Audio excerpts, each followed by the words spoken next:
এখানে আমি plane flower, salt আর পানি দিয়ে এরকম একটা বাটার তৈরি করে নিয়েছি। আর একটা ভেজিটেবল পুর বানিয়ে নিয়েছি চিকেন দিয়ে। এটা আমি প্রথমবার বানালাম, আর আমি এবার বানিয়ে খেয়ে দেখলাম কেমন লাগে। পরবর্তীতে আপনাদের সাথে ফুল রেসিপিটা শেয়ার করব। এখানে ক্যাপসিকাম, চিকেন, হোয়াইট ক্যাবেজ আর মজা করে এই ভেজিটেবল পুরটা বানিয়ে নিয়েছি। আজকে আপনাদের সাথে শেয়ার করব ভেজিটেবল রোলের রেসিপি। মোটামুটি রেসিপি বলা যায়, মানে লাস্টের অংশটা আমি আপনাদের সাথে শেয়ার করতেছি। তার জন্য আমার প্রথমে একটা ফ্রাই প্যান বসিয়ে দিয়েছি, আর এই ডোটা কিন্তু আমি একদম ডো বানিয়ে নিয়েছি। এটা এভাবে করে বানিয়ে নাকি ভেজিটেবল রোল বানানো হয়। তো এটা আমি গত বছর বানিয়েছিলাম, আমি আসলে ভিডিওটা দিতে পারিনি। এটা রমজানের অনেক আগে, আই থিঙ্ক প্রায় 1 বছরের মতো হয়ে যাবে এই রেসিপিটা আমি রেডি করেছিলাম, কিন্তু আপনাদের সাথে দিব করে এটা সেভ করে রেখেছি, এখন পর্যন্ত দিতেই পারিনি। ভেবেছিলাম রমজানের সময় দিব, তখন আর এটা মাথায় আসে নাই এইটা যে কত নিচে চলে গিয়েছে, আর শেয়ার করতে পারিনি। তো এরকম পাতলা পাতলা করে পাটিসাপটার মতো নাকি পিঠা বানিয়ে নিতে হবে। এই রেসিপিটা বানানো যতটা ইজি, তার চাইতে খেতে অনেক মজা। গেস্ট আপ্যায়নের জন্য তো একদম পারফেক্ট। আর রমজানে অথবা যে কোনো সময় বিকেলের নাস্তার জন্য এটা একটা ভালো একটা রেসিপি। আমি বলবো যে বাচ্চারা খুবই পছন্দ করে। বাচ্চাদের টিফিনে, বিকেলের নাস্তায় ভাজা পোড়া হিসেবে এই ভেজিটেবল রোল বা চিকেন রোলটা কিন্তু রাখতে পারেন। এগুলি কিন্তু বাইরে 2 পাউন্ড করে সেল করা হয়। লন্ডনে অনেক জায়গায় আপনারা 2 পাউন্ড 3 পাউন্ড করে পাবেন। বাসায় একসাথে এতগুলি বানিয়ে রেখে দিলে গেস্ট এবং তাছাড়া বাসার মেম্বারদেরও চাহিদা পূরণ হয়। আমি সবসময় চেষ্টা করি হেলদি নাস্তা বানিয়ে বাসায় রাখার জন্য, যেহেতু আমার বাচ্চারা এই ধরনের খাবার খেতে পছন্দ করে। আর আমি তার জন্য নতুন নতুন খাবার প্রায় রেডি করি। আর তার জন্য যে ডোটা আমি বানিয়েছিলাম, এখান থেকে কিছু ডো আমি এখানে রেখে দিয়েছি। ব্রেড ক্রাম লাগবে, অনেকগুলো ব্রেড ক্রাম লাগবে। ব্রেড ক্রামটা আমি দোকান থেকে কেনাটা নিয়েছি, আপনারা চাইলে বাসায়ও যে ব্রেড থাকে সেটা দিয়েও ব্রেড ক্রাম করে নিতে পারেন। আর এই চিকেনটা আমি গতকালকে বানিয়ে রেখেছিলাম, তার জন্য রেসিপিটা তুলিনি, বাট আজকে একটু ফ্রি ছিলাম বাসায়, তো ভাবলাম বাকি অংশটি আপনাদের সাথে শেয়ার করি। আপনাদের কাছে যদি রেসিপিটা লোভনীয় লাগে অবশ্যই কমেন্ট করবেন, তাহলে আমি আপনাদের সাথে শেয়ার করব আমার এই ভেজিটেবল পুরটা কীভাবে বানিয়েছি। আসলে ভেজিটেবল পুর বলা যায় না, আমি অনেক সময় বলি ভেজিটেবল রোল, বাট এটার ভিতরে চিকেন আছে, তো এটা চিকেন রোল, তাই না? তো এই যে ঠান্ডা করে নিতে হবে। আমি একটা পাটিসাপটা পিঠার মতো বানিয়ে টিস্যু পেপার দিয়ে দিছি, যাতে একটা গায়ে একটা না লাগে। আর এটা হালকা কালার করতে হবে, খুব বেশি কড়া করে কিন্তু ভাজা যাবে না। এখন এটাকে আমি একটা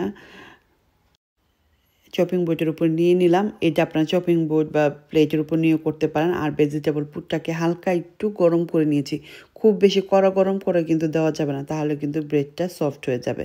যেহেতু এটা আটার ডো দিয়ে বানানো, এটা খুবই একটা সফট। আর এই ভেজিটেবল রোলটা আমি যখন প্রথম বানিয়েছি বুঝতে পারিনি, মানে আরেকটু মনে হয় ডিপ করে দিলে ভালো হতো। মানে যখন এটা আমি ভাজার পর কেটেছি তখন দেখা গিয়েছে মানে ফাঁক ফাঁক হয়ে গেছে, মানে ভেজিটেবলটা আর একটু বেশি করে পুর দিতে হইতো, যেটা কিনা আমি কখনো বানাই নাই, তার জন্য আমার কাছে এরকম হয়েছে। বাট এটা বানানো যখন আমি বয়েস দিচ্ছি তখন মনে হচ্ছে যে আমি আবারও বানিয়ে খাই। বাট আপনারা সবাই জানেন এখন কিন্তু আমি খুবই অসুস্থ, প্রায় 2 সপ্তাহের মতো হয়ে গেছে আমি কিন্তু কোনো নতুন ভিডিও বানাচ্ছি না, যেহেতু আমি অসুস্থ।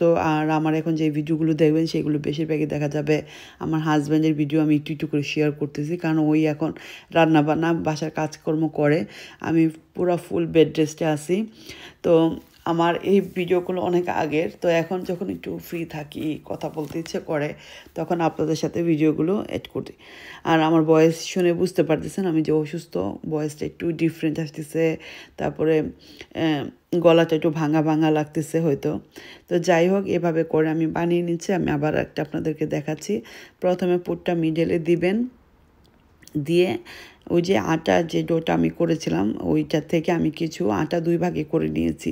তো একটা আমি গ্লু হিসাবে ইউজ করব, এরকম পানি দিয়ে এটা চারিদিকে দিয়ে দিলে এটা আপনার গ্লুটা লেগে যাবে, এটা মানে বের হবে না রুটিটার থেকে।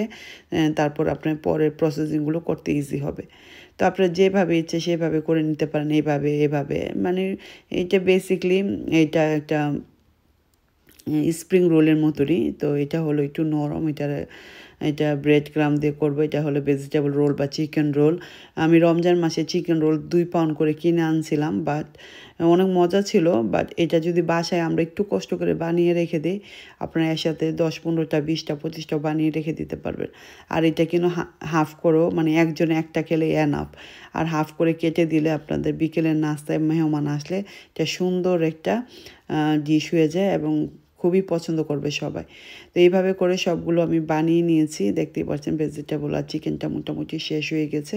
আমার অনেকগুলো হয়েছে আলহামদুলিল্লাহ, যতটুকু আমি মানে আপনারা 1 কাপ 2 কাপ দিয়েও বানিয়ে দেখতে পারেন।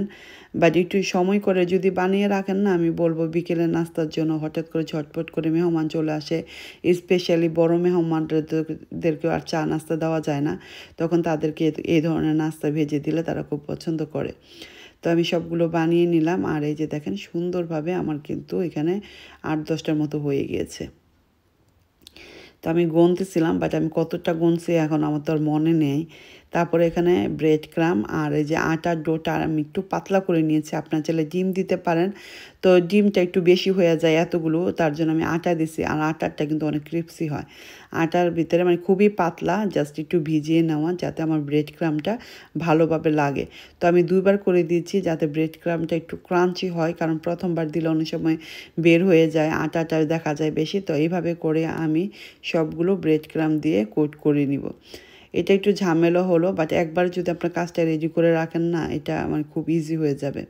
আমার বাসায় যখনই সবাই আসে আমি ডিফারেন্ট খাবার দিতে পছন্দ করি, তো সবাই বলে আপনার তো সময় পান কোথা থেকে এত নাস্তা বানানো। আসলে সময় করে নিতে হয়, যেহেতু আমাদের এক হাতে কাজ। আমার যখন রান্নাবান্না না থাকে আমি এক এক দিন করে এক একটা কাজ করে রাখি। যখন রান্না করি তখন দেখা যায় ভেজিটেবল পুরটা রেডি করি। আজকে যেহেতু কাজ নেই, তো আজকে আবার এই প্রসেসিংটা করলাম সারাদিন। আর এগুলি করতে গেলে 2-3 ঘন্টা এমনিতেই লেগে যায়, তো এটা আসলে একটু সময় নিয়ে করতে হয়। আর বাচ্চাদেরকে দেখা যায় বাহির থেকে না খাইয়ে নিজের হাতে ফ্রেশ করে দিতে গেলে মানে ভালো। আমার কাছে মনে হয় যে বাচ্চারা একটা হেলদি খাবার খাচ্ছে। বাজারের খাবার তো আমরা জানি না ওরা কীভাবে বানাচ্ছে না বানাচ্ছে। তো তাই আমি এইভাবে করে সব কিছু বানিয়ে কোট করে রেখে দিই। আপনারা এটা চাইলে রমজান মাসে এইভাবে করে বানিয়ে রাখতে পারেন, বা বিকেলে যদি আপনাদের টি পার্টি থাকে তখনও কিন্তু এগুলো বানিয়ে ফ্রিজে রেখে দিতে পারেন। তারপর জাস্ট ভাজার সময় জাস্ট ডিপ ফ্রাই করে নিলে হয়ে যাবে। এই তো এগুলি এখন এতগুলি মেসি হয়েছে, এগুলি সব এখন পরিষ্কার করব। আর এই যে সব কিছু ব্রেড ক্রাম অনেক একটু নষ্ট হয়েছে, তো এগুলি সব ফেলে দিব।